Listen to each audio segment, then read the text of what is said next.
Bom dia, são 8h15, terça-feira, 14 de agosto. Esta é a TV Senado. Eu sou André Ricardo e você assiste agora ao Senado em Dia. CPI do Cachoeira deve decidir hoje sobre divisão do trabalho em subrelatorias. Fundos de previdência complementar dos servidores do Legislativo e do Executivo poderão ser integrados. Garçons e outros profissionais de bares e restaurantes poderão ganhar aposentadoria especial. E comissão de senadores, encarregada da reforma do Código Penal, faz primeira audiência pública esta manhã. Agora, no Senado em Dia.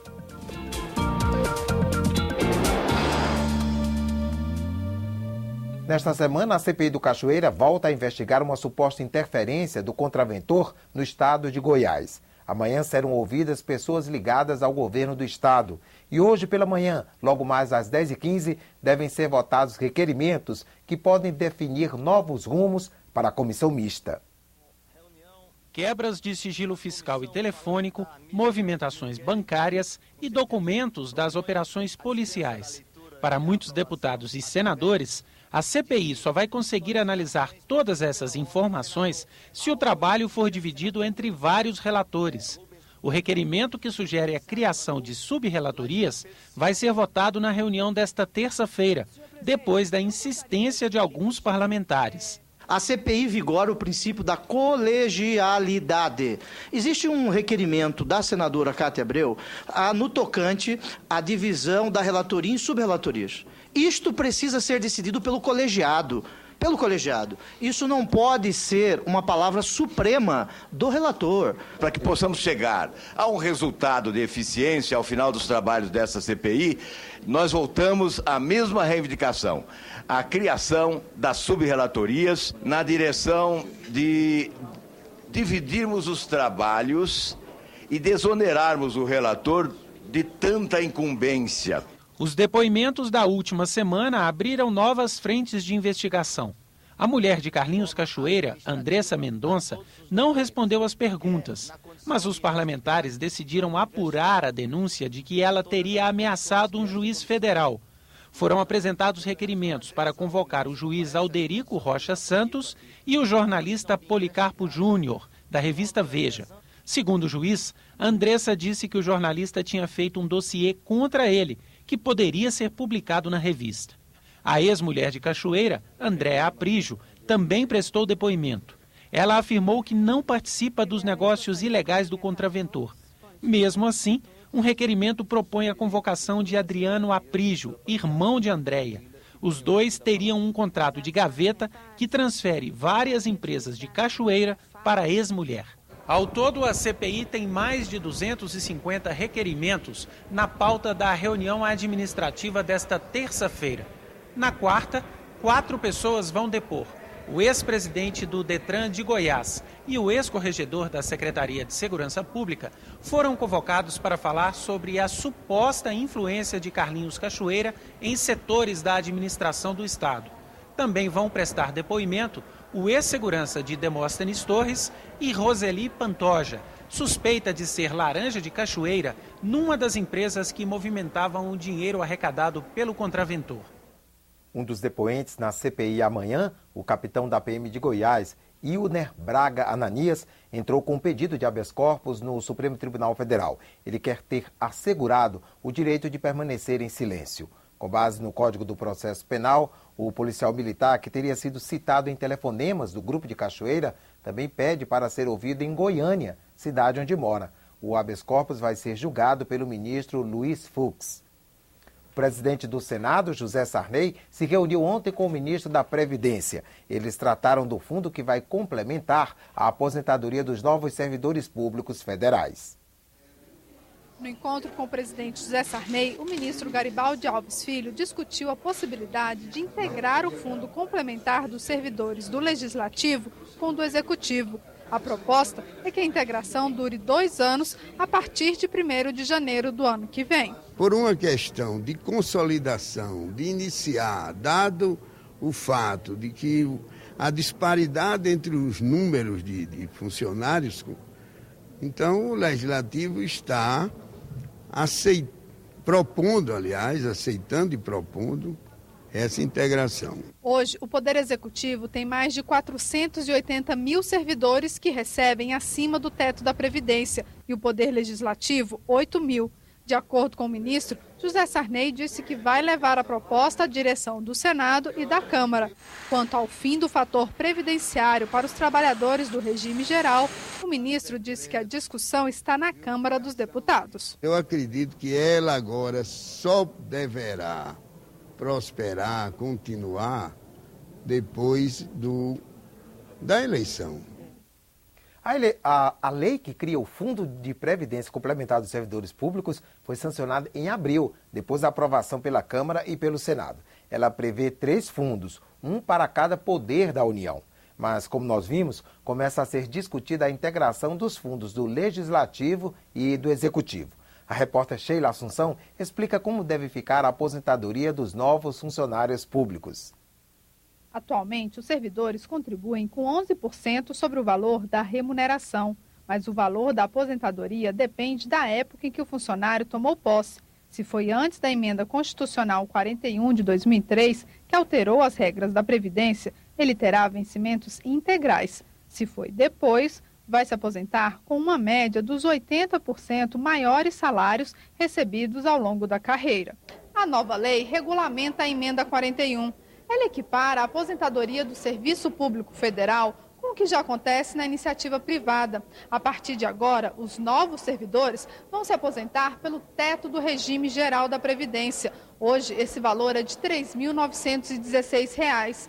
Quem quiser ganhar mais poderá contribuir para o Fundo de Previdência Complementar, FUNPRESP. O que foi que aconteceu? Antes, criamos o fator previdenciário. Lá, limitamos a aposentadoria dos seletistas. Agora, aprovamos o FUNPRESP e limitamos a aposentadoria do serviço público. Ou seja, é um conjunto de uma obra de privatização da Previdência. Isso é um ciclo que começou em 1998, fomos aprimorando e agora estamos concluindo esse processo da Previdência Complementar, que tem como finalidade diminuir um rombo que nós temos hoje da ordem de 56 bilhões de reais no regime próprio da União, que atende 1.050.000 trabalhadores.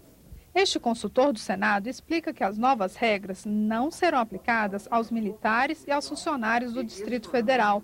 Elas só valem para quem assumir cargos no Serviço Público Federal depois que os fundos estiverem em funcionamento. Só no final desse processo é que as entidades estarão em funcionamento e o novo teto será obrigatório. Então, nós temos um prazo máximo de 180 dias para criar a entidade e um prazo máximo, depois da criação, de 240 dias para a entidade entrar em funcionamento. Nada muda para quem recebe até o teto do INSS. Esses servidores vão continuar contribuindo com 11% do salário. Quem ganha mais de R$ 3.900 também contribuirá com 11% dessa parcela. E se quiser ter uma aposentadoria maior, vai poder investir no FUNPRESP qualquer valor sobre o restante do salário. A União vai dar uma contrapartida no mesmo percentual aplicado pelo servidor, até o limite de 8,5% da parte do salário que ultrapassar o teto da Previdência. No mês passado, o Congresso aprovou a abertura de crédito de R$ 100 milhões em favor dos poderes Legislativo e Judiciário, do Ministério Público da União e do Ministério do Planejamento. São recursos para criar as fundações que vão administrar a Previdência Complementar dos servidores. A comissão de senadores encarregada da reforma do Código Penal está prevista para logo mais às 9 horas. O repórter Hermes Coelho está ao vivo no Túnel do Tempo daqui do Senado e traz informações sobre a reunião. Bom dia, Hermes. Bom dia, André Ricardo. Hoje, a comissão especial destinada a examinar o projeto que cria o novo Código Penal vai realizar uma audiência pública. Devem estar presentes todos os senadores integrantes da comissão, em especial o presidente, senador Eunício Oliveira, e o relator da matéria, senador Pedro Tax. Foram convidados e já confirmaram presença o presidente da comissão de juristas que elaborou o projeto que cria o novo Código Penal, ministro do Superior Tribunal de Justiça, Gilson Dias, Sergipe, o desembargador do Tribunal de Justiça do Rio de Janeiro, José Moinhos, e o professor de Direito, Luiz Flávio Gomes, todos integrantes da Comissão de Juristas, designada pelo presidente do Senado, senador José Sarney. O projeto é polêmico em alguns pontos, especialmente a questão do aumento dos casos de aborto permitido por lei, da descriminalização do porte de drogas para o consumo pessoal e da inclusão da homofobia como um crime dentro da nossa legislação penal. Você confere mais detalhes sobre este assunto na reportagem. O projeto que cria o novo Código Penal foi elaborado por uma comissão de 15 juristas. O texto atualiza a legislação que está em vigor há 72 anos. Para se tornar lei, a matéria precisa agora ser analisada pelo Congresso. O presidente da comissão de juristas que elaborou o projeto afirma que o processo de construção do novo código fortalece a democracia brasileira. Um trabalho de uma comissão técnica, que geralmente é realizado a 4 paredes, se tornou público. E podemos encaminhar ao parlamento já assuntos que já não são novidades. O parlamento já sabe quais são os assuntos, quais são os temas, quais são as polêmicas que vai se debruçar sobre a segunda lei mais importante de um país após a Constituição Federal. Uma comissão formada por 11 senadores vai debater os mais de 500 artigos do novo Código. No texto estão temas polêmicos, como a ampliação dos casos em que o aborto será permitido e a descriminalização do consumo e porte de drogas para uso pessoal. Além disso, a nova legislação penal prevê crimes não contemplados atualmente, como o enriquecimento ilícito. O senador Jorge Viana integra a comissão de parlamentares que vai discutir a matéria. Tem que separar erros e falhas que as pessoas têm que acertar suas contas com a sociedade de criminosos perigosos. Hoje a legislação mistura, o sistema prisional mistura todo mundo, a legislação é frouxa. Boa parte dos países que tem baixo índice de homicídio tem pena muito dura. Em muitos países do mundo, quando se tira a vida de alguém, você fica preso décadas. Aqui no Brasil, para ficar preso 10 anos, tem que matar 4 pessoas. Nós temos matérias muito controvertidas, mas eu acredito que o Congresso é para isso mesmo, é para a sociedade democrática, é uma sociedade de conflitos, de opiniões, e cabe justamente ao Congresso harmonizar essas opiniões. Garçons e outros profissionais do setor de bares e restaurantes, como maîtres, cozinheiros e confeiteiros, poderão ganhar aposentadoria especial. É o que prevê uma proposta aprovada no Senado e que agora precisa ser analisada pela Câmara dos Deputados. O Brasil tem mais de 140 mil garçons com carteira assinada. Para garantir sucesso na profissão, é preciso ter agilidade para atender aos pedidos, paciência para aguentar os clientes mais animadinhos e muita resistência física. Quando chega em casa, as pernas ficam formigando de cansaço. Com o passar dos anos, hoje em dia eu sinto muito mais, pela minha idade, pelo tempo que eu já venho trabalhando. Um estudo da Universidade Tecnológica do Paraná mediu o esforço físico dos garçons. O coração deles bate em média 104 vezes por minuto, uma taxa considerada de trabalho pesado. José é garçom há 33 anos, acumulou muita experiência e alguns problemas de saúde. Adquiri um problema no joelho devido a essas caminhadas no salão. O problema de coluna e artrite no braço. Outro problema da profissão é a aposentadoria. Mesmo com a rotina pesada, o garçom só pode deixar de trabalhar depois dos 65 anos de idade e 35 anos de contribuição à Previdência, no caso dos homens, e 60 anos de idade e 30 anos de contribuição para as mulheres. Um projeto aprovado pelo Senado concede aposentadoria especial para esses trabalhadores. Pelo texto, eles podem se aposentar com 25 anos de serviço. Esse projeto faz justiça a uma categoria que trabalha muito e trabalha com muita dificuldade, porque merece a aposentadoria especial em função das suas condições de trabalho. Aos garçons, maîtres de restaurantes, cozinheiros de bar ou restaurantes ou confeiteiros que têm a sua jornada totalmente investida e por merecimento, elaborado pelo senador Gin Argelo, esta casa terá a oportunidade de resgatar uma das profissões mais importantes do país, a profissão digna. Eles merecem sim uma profissão digna, respeitada e, sobretudo, um tratamento especial com o sistema previdenciário dessa categoria. Para compensar os gastos da Previdência, a proposta cria uma contribuição adicional para donos de bares e restaurantes.